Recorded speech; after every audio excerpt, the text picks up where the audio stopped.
So guys welcome to my YouTube channel. मैं सफदर अजीज, आप देख रहे हैं गोल्डन 120 व्लॉग। आज एक बार फिर हाजिर हूँ नए व्लॉग के साथ। उम्मीद करता हूँ कि मेरा ये व्लॉग आपको पसंद आएगा। नाजरीन, आज की जो मेरी वीडियो है, इस वीडियो में मैं आपको बताऊंगा कि जिस वक्त आप उम्रे के लिए जाएं तो उस वक्त उम्रे पर जाने के लिए एयरलाइन पर सफ़र करने के लिए बैग के हवाले से मैं आपको बताऊंगा।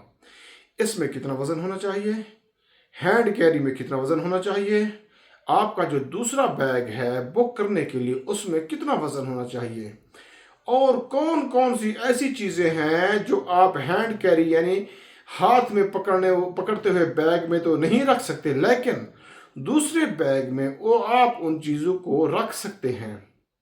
और कौन सी ऐसी चीज़ें हैं जिनको आप बिल्कुल साथ नहीं लेकर जा सकते, और वो कौन सी चीज़ें हैं जिनको आप हर सूरत उम्रे पर जाने के लिए पाकिस्तान से लेकर जाएं ताकि वहां पर आपका बहुत ज़्यादा नुकसान ना हो।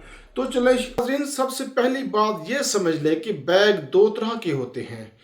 एक बैग वो होता है जिसे आप हैंड कैरी कहते हैं, यानी जो आप हाथ में पकड़ते हैं, जिसे आप जब जहाज़ में जाएंगे तो अपने पास सीट पर अपने साथ लेकर जाएंगे, उसे अपने पास रखेंगे, इसे कहते हैं हैंड कैरी।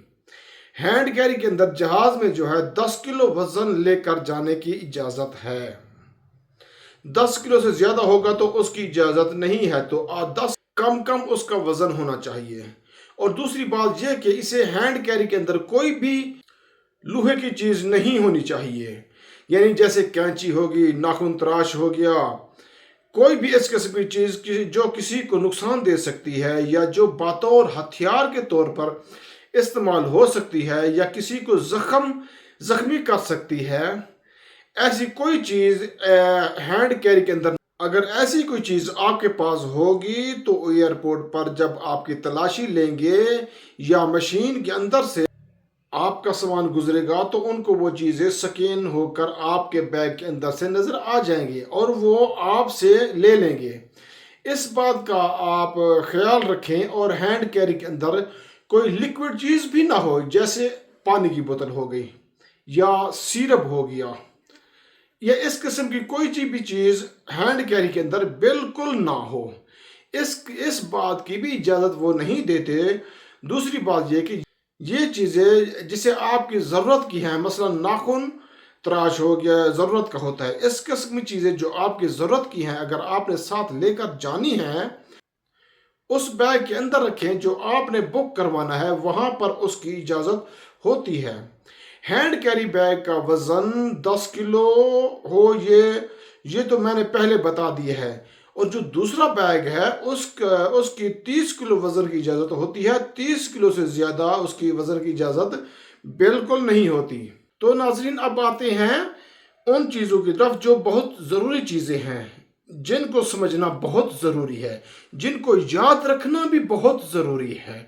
इनमें से सबसे पहली चीज़ ये है कि जिस वक्त आप वहाँ पर पहुँचते हैं जद्दा एयरपोर्ट पर, तो वहाँ पर आपको कतरे पिलाए जाते हैं। तो फिर आम तौर पर ये होता है कि अक्सर लोगों के साथ यानी 90% लोगों के साथ ऐसा होता है कि मक्का में पहुँचते ही उम्रे के लिए तो उनकी तबीयत ख़राब हो जाती है, जिस्म दर्द करने लग जाता है, खांसी लग जाती है, बुखार वगैरह हो जाता है। ऐसा क्यों होता है? उसकी वजह तो ये है कि आगे थकावट होती है, आप लंबा सफ़र करके आए हुए होते हैं। दूसरा, आबो हवा तब्दील होती है, मौसम तब्दील होता है, उसकी वजह से होता है। और एक और वजह भी हो सकता है, हमारी आदत नहीं होती पैदल चलने की और वहाँ जाकर रोज़ाना 3-4 किलोमीटर पैदल चलना होता है, यानी कुल मिलाकर रोज़ाना 3-4-5 किलोमीटर तकरीबन पैदल चलना पड़ता है। ये चंद एक वजूहात हैं तबीयत ख़राब होने की। इसलिए पाकिस्तान से जाते हुए जिस्म दर्द की गोलियां, टांग दर्द की गोलियां, सर दर्द की गोलियां, पेट दर्द की गोलियां या सिरप खांसी का या सिरप बुखार का सिरप वगैरह जो ज़रूरी अद्वियात हैं, जो आमतौर पर इंसान को मसाइल पेश आ जाते हैं, सर दर्द होता है, जिस्म दर्द या बुखार होता है, ये जो 4-5 चीज़ें हैं, इनकी अद्वियात आप पाकिस्तान से साथ लेकर जाए। अगर हो सके तो डॉक्टर से आप छोटा सा सर्टिफिकेट बनवा लें जिसमें ये ہوگا کہ آپ کے لیے ادویات ضروری ہیں۔ یہ اس لیے ضروری ہے کہ بعض اوقات ایئرپورٹ پر آپ سے ادویات لے لی جاتی ہے، تو اگر آپ کے پاس سرٹیفکیٹ ہے تو آپ دکھائیں گے تو پھر وہ آپ کو سب کے ادویات سارے کے ساری واپس ہو جائیں گی۔ جب آپ یہ دوائیں اپنے ساتھ لے کر جائیں تو اسے ہینڈ کیری میں بالکل نہ رکھیں۔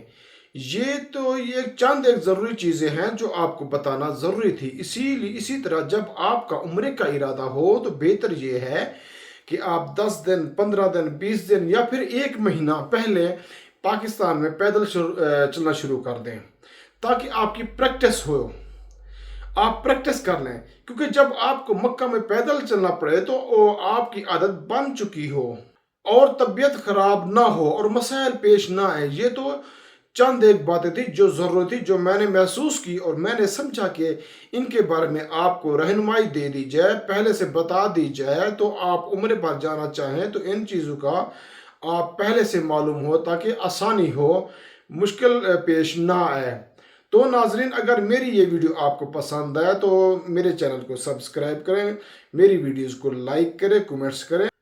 اگر آپ اس حوالے سے کچھ پوچھنا چاہتے ہیں تو آپ کمنٹس باکس میں کمنٹس کر سکتے ہیں، پوچھ سکتے ہیں، میں ضرور اس پر ویڈیو بنا دوں گا۔ اللہ حافظ۔